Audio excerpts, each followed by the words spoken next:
Good morning, જય શ્રી કૃષ્ણ, જય જલારામ. એક નવા ફ્રેશ વ્લોગમાં સ્વાગત છે બધાનું. હવે આજે વહેલા ઉઠીને રેડી થઈ ગયા છે. તો ઉઠી તો રેગ્યુલરલી વહેલું જ હોય, પણ પહેલાં હું કામ પતાવું પછી લાસ્ટમાં તૈયાર થવા જાઉં. પણ આજે હજી વાગ્યા છે 9:30 આસપાસ, અને આજે શું છે કે રાતના રાજકોટ જવું છે, તો થોડી ઘણી વસ્તુ લેવાની હતી બહારથી. તો કીધું પતાવી આવી પછી ઓફિસે વયા જાય, બરાબર છે. પછી રાતના વહેલા આવી જાય તો પછી આપણે રાતના નીકળવાનું છે, બરાબર છે. તો બસ જે વસ્તુ લેવા જાઉં છું, પછી આવી ઓફિસે ભાગીએ આપણે. આજે રાતના 12:30-1 વાગ્યાની બસ છે, બરાબર છે. તો કદાચ વચ્ચે એકાદ બે દી વિડીયો નહીં આવે, પૂરી ટ્રાય કરશું રેગ્યુલરની, પણ કદાચ ટાઈમના અભાવને લીધે નહીં આવી શકે. પણ જે કાંઈ આખું શૂટિંગ હશે ને 2-3 દિવસનું ભેગું, એ લાસ્ટ ટાઈમની જેમ હું એક વિડીયોમાં દેખાડી દઈશ. પછી મંડેથી તો પાછું આપણું રેગ્યુલર શૂટિંગ આવી જ જશે. આ પ્રસંગ છે એટલે કદાચ થોડું ઘણું એક બે દી રહેશે શૂટિંગનું, એવું અત્યારથી ઇન્ફોર્મ કરી દઉં. પછી પાછા આપણે સોમવારથી રેગ્યુલર વિડીયો ચાલુ થઈ જશે. તો હાલો મળીએ. તો અત્યારે હું જસ્ટ ઓફિસેથી આવ્યો, બરાબર. મમ્મીએ જમી લીધું હતું અને મારે જમવાનું બાકી હતું. તો આજે બનાવ્યા છે થેપલા, આરે છે બટેટાનું શાક, ચા અને વઘારેલી રોટલી. મને બહુ ભાવેલા. ગઈકાલે મારે નહોતી ખવાની, મમ્મી કે આજ તને બનાવી દઈ. એટલે આપણે આજે વઘારેલી રોટલી સાથે થેપલાના શાકનો આનંદ માણવાનો છે. બસ તો ફટાફટ જમી લઈ, પછી વચ્ચે 1-1.5 કલાકનો ગેપ રહેશે. પછી આપણે જવાનું છે રાજકોટ, બરાબર છે. બસ છે 12:30-1 વાગ્યાની, એટલે ફટાફટ જમી લઈ. તો થોડોક ગેપ રહે ને તો વાંધો ન આવે. લાસ્ટ ટાઈમ મમ્મીને થોડોક ઇસ્યુ થયો હતો, પણ આ વખતે મમ્મીએ વહેલું જમી લીધું છે, એટલે વાંધો નહીં આવે. ચાલો. અત્યારે 12 વાગવાની તૈયારી છે. અમે બસ સ્ટેન્ડે જવાની તૈયારી કરી છે, ઇસ્કોને, બરાબર છે. સામાન બધો પેક થઈ ગયો છે, હમણાં દેખાડી દઉં તમને. 3-4 બેગ જેવું થયું છે, બરાબર છે. અને બાકીનો તો એમાં ઓલરેડી લઈ ગઈ છે. એના ભેગા પણ અમે થોડા ઘણા થેલા અમારા મોકલા હતા, એટલે વળતી વખતે કેટલા થેલા થાય છે એ ખાસ જોવાનું છે.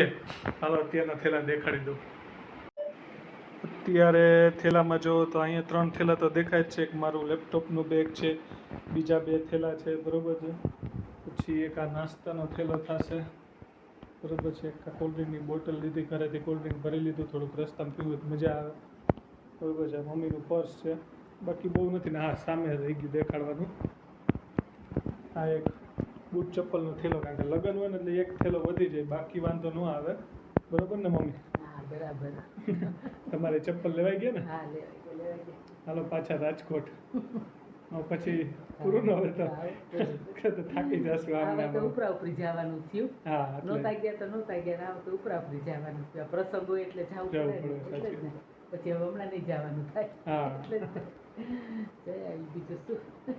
નથી કરો તો જો આટલો સામાન થઈ જાય. થોડુંક વધી તો જાય જ, આપણે જાય. પ્રસંગ હોય ને એટલે કપડાં ને એ બીજું થોડું ઘણું વધી જાય. હા, એટલે જ ને.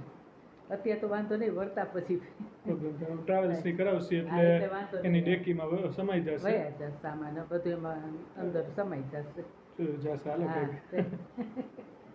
એક થેલો તો ઈમાં લેતી ગઈ છે. હા, આપણે મેં જ કીધું અમારે એક થેલો બ્લેઝર ને એવું બધું ઈમાં લેતી ગઈ છે. હા, સારું, હાલો મળી રાજકોટમાં.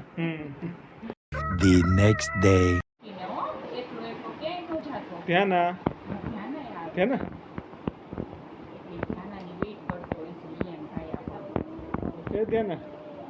ત્યાંના બેન માળામાં તૈયાર થવા રેડી થઈ ગયા, માળામાં જવા માટે રેડી થઈ ગયા છે.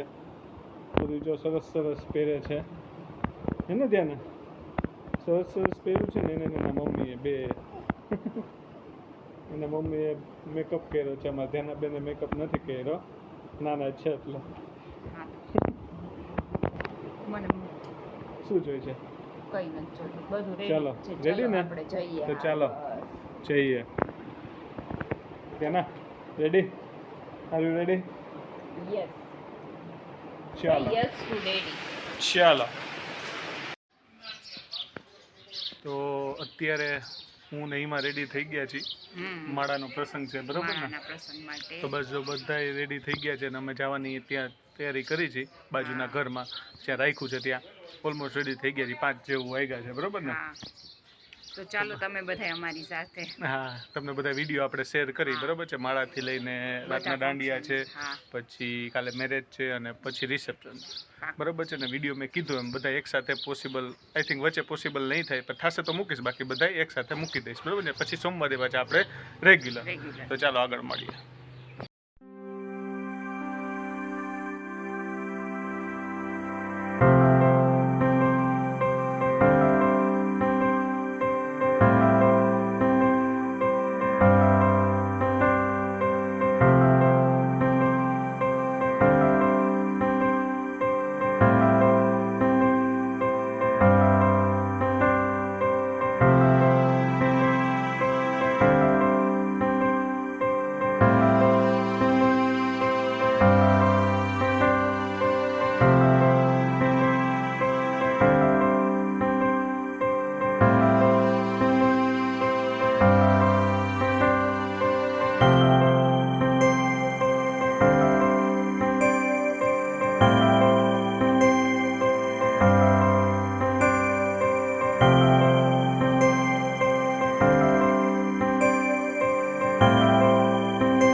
The next day.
The next day.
આજે રવિવાર છે અને બસ જો અમદાવાદ પાછા જાય છે. તણોદરી મેરેજમાં હતા એટલે વિડીયો આપણો આવ્યો નથી અને બસ અત્યારે બસમાં બેઠા છીએ લાસ્ટ ટાઈમની જેમ જ રાજરતન ટ્રાવેલ્સમાં જે મેં તમને દેખાડી હતી. સરસ ફેસિલિટી જેમાં ટીવી, એસી, પછી ચાર્જિંગ પોઈન્ટ, બરાબર છે, બધી સુવિધા ફર્સ્ટ ક્લાસ. આ વખતે દેખાડવાની જરૂર નથી, બરાબર. બધી તકિયા બકિયા મસ્ત સ્પેશિયસ જગ્યા છે, બરાબર છે. લાસ્ટ ટાઈમ મજા આવી હતી બસમાં, એટલે પાછી જ બસમાં બુકિંગ કર્યું છે. અમદાવાદ બસ રાતના 10-11 વાગ્યા આસપાસ પહોંચી જશું અને સોમવારથી પાછા રેગ્યુલર આપણા વિડીયો આવી જશે. તો હાલો. એમાં બેઠી છે. એમાં કેવા રહ્યા મેરેજ? બહુ મસ્ત. મજા આવી ને? હમણાં તો ઉપરા ઉપરી રાજકોટ એમ ને? તો મેરેજ પતાવીને આપણે પાછા back to Ahmedabad. Regular video ચાલુ પાછા આપણે, બરોબર ને? બ્લોગ. મમ્મી ત્યાંના બેઠા છે. મમ્મી ત્યાંના માથું વળદીએ છે. દાંતી હાથમાં ગયો, દાંતી હાથમાં આવી ગયેલી નહીં દે મમ્મી કીધું. તો અમદાવાદથી અમે લોકો આવ્યા, મોડું થઈ ગયું. રસ્તામાં થેપલા ને એવું ખાધું. ત્યાં મારા રિલેટિવ મારા મામીએ બનાવી દીધા હતા. એ થેપલાની થોડું ઘણું ખાધું. પછી અહીંયા બ્રેક પડ્યો તો અહીંયા બી થોડું ઘણું ખાધું. પછી કીધું થોડુંક હજી ભૂખ હતી તો અહીંયા સરસ અમારા નજીક, બરાબર છે, ત્યાં મુંબઈયા વડાપાઉંની બ્રાન્ચ છે, તો ત્યાંથી હું લાવ્યો વડાપાઉં ને ઉલટા વડાપાઉં. અને ખરેખર અત્યારે 12:30 વાગે જે ભીડ જોઈને મેં, ત્યાં લોકો અત્યારે 20-20 વડાપાઉં, 30-30 વડાપાઉં પાર્સલ લઈ જાય. ત્યાં ખાવાવાળા એટલી પબ્લિક, નામ જોઈને એમ થઈ ગયું કે વાહ, 12:30-1 વાગે આટલો ટ્રાફિક વડાપાઉં આ બધું ખાવા માટેનું. હું તમને એકવાર નજીકથી દેખાડી દઉં, બરાબર છે, વડાપાઉં ને ઉલટા વડાપાઉં. પછી અમે મોજ માણી. આ છે વડાપાઉં મરચી નાખીને. એ લોકો મુંબઈની જ મુંબઈયા વડાપાઉં નામ છે, મુંબઈ સ્ટાઇલથી જ આપે, સૈકા વગરના, બરાબર છે ને. આ સાથે હોય મરચું અને આ છે ઉલટા વડાપાઉં, બરાબર છે, તમે જોઈ શકો છો. આખું આ છે ને, આખું પાઉં સાથે વડા સાથે પાઉં બી ફ્રાય કરી નાખે ને એ રીતના. ઉપર જે આ મરચીનો ભૂકો હોય પ્લસ મરચી. હારે અમે લીધું છે કોલ્ડ ડ્રિંક. મોજ માણી હતી બધા. તો ફાઇનલી અમે લોકો અમદાવાદ પાછા આવી ગયા છીએ અને આ જોવો સામાન, એટલે રાજકોટ જવામાં કંટાળો આવે. અલગ અલગ નાના મોટા જે એકાદ મધર બેગ લઈ ગઈ, એમાં ટોટલ 16 થી 17 દાગીના, બરાબર છે. અને 18મું દાગીનું આ ત્યાંના, બરાબર ને? ત્યાંના આટલા દાગીના લઈને અમે આવ્યા. થાકી જાય પછી. ચાલો હવે થાક લાગ્યો છે તો સૂઈ જાય. આ વિડીયો આપણે અહીંયા પૂરો કરી છીએ, વ્લોગ આજે પૂરો કરી છીએ. 3 દિવસનો સાથે વ્લોગ આવી જશે સોમવારે સાંજના. તો મળીએ નવા વ્લોગમાં. જય શ્રી કૃષ્ણ, જય જલારામ, બાય બાય, આવજો.